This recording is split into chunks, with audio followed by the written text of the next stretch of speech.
मंत्री महोदय वारंवार सांगत आहे का आपण नियमानुसार कारवाई करतो, कायद्याच्या अनुसार या ठिकाणी आपण कारवाई करतो।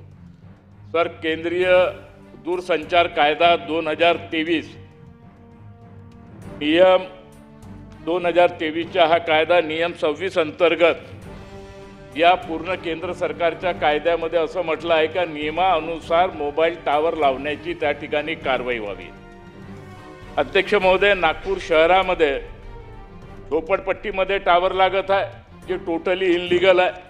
गुंठेवारीच्या अंतर्गत इनलिगल बांधकामावर टावर लागत आहे ते टोटली इनलिगल आहे।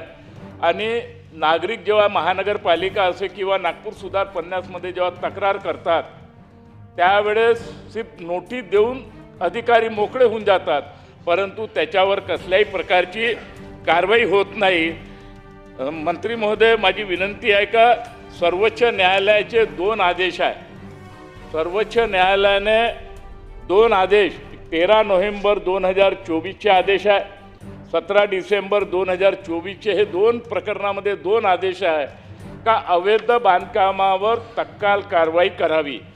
या संदर्भात महाराष्ट्राचे जे मुख्य सचिव आहे अध्यक्ष महोदय यांनी 1/1/2025 आणि 4/2/2025 संपूर्ण राज्याच्या महानगरपालिका असेल सगळ्या संस्थेला कडक पत्र दिलं आहे का अवैध बांधकामावर आपण ताबडतोब त्या ठिकाणी कारवाई करावी। माझी मंत्री महोदयांना विनंती आहे का जेव्हा अशा प्रकारचे सर्वोच्च न्यायालयाचे 2 आदेश आहे, मुख्य सचिवांनी सुद्धा 2 मीटिंगा घेऊन त्याचे पत्रही परिपत्रक बी सुद्धा काढलेले आहे, तरी सुद्धा अवैध बांधकामावर ज्या बिल्डिंगचे आडी स्ट्रक्चर होत राहत नाही, जे बिल्डिंग सँक्शन राहत नाही, जे झोपडपट्टीमध्ये त्या ठिकाणी मोबाईल टावर लागतात, अनुचित बांधकामावर मोबाईल टावर लागतात, त्याची हाईट 25 ते 30 मीटर राहते। राज्यामध्ये अशा प्रकारचे 1-2 घटना त्या ठिकाणी घडलेल्या आहे आणि म्हणून माझी या ठिकाणी आपल्याला विनंती आहे का याची स्पेसिफिक जबाबदारी आपण त्या भागातला जो मुख्य राहते, जो आयुक्त राहते त्याच्यावर आपण कारवाई करणार आहात की नाही करणार आहात।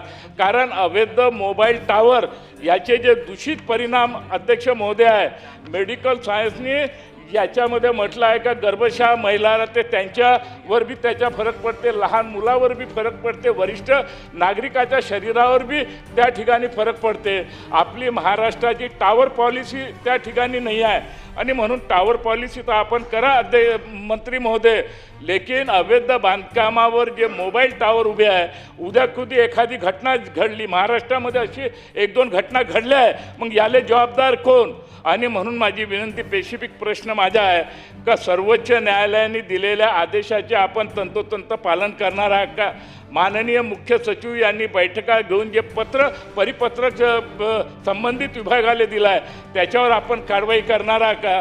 आणि जे मोबाईल टावर जे अवैध बांधकामावर उभे झालेले आहे ते तातडीने आपण हटवण्याचे आदेश देणार आहात का। आणि याला मुख्य म्हणून जो कोणती संस्थेचा जो प्रमुख राहते हे अवैध अगर होत असेल तर त्याच्यावर आपण FIR दाखल करणार आहे का, असे माझे स्पेसिफिक प्रश्न आहेत। उपाध्यक्ष महोदय, मी सुरुवातीला सांगितलं की आता जो मुद्दा खोपडे साहेबांनी या ठिकाणी मांडला तो महानगरपालिका आणि नगरपालिकेच्या अनधिकृत बांधकामाबद्दल मांडला। कुठेही कुठच्याही अनधिकृत टॉवरला पाठीशी घालण्याचा संबंध येत नाही, परंतु महाराष्ट्र शासनाची टॉवर पॉलिसी नाही, मी स्वतः या ठिकाणी सांगितलं आहे। आणि केंद्र शासनाच्या पत्राचा विपर्यास जर अधिकारी करत असतील तर पुन्हा एकदा केंद्र सरकारला पत्र लिहून केंद्र सरकारची नक्की भूमिका काय हे देखील विचारलं जाईल, त्यांचं मार्गदर्शन घेतलं जाईल आणि त्यांच्या मार्गदर्शनामध्ये अशा कुठेही जर तरतुदी नसतील तर त्या पत्रामध्ये बदल केला जाईल हे देखील मी सांगितलं। आणि IT प्रधान सचिवांना सांगून तातडीनं बैठक घेऊन आपल्याला महाराष्ट्र शासनाची, महाराष्ट्र राज्याची टॉवर पॉलिसी कशा पद्धतीनं करता येईल याचा सकारात्मक विचार शासन म्हणून आम्ही करू। मोहन मते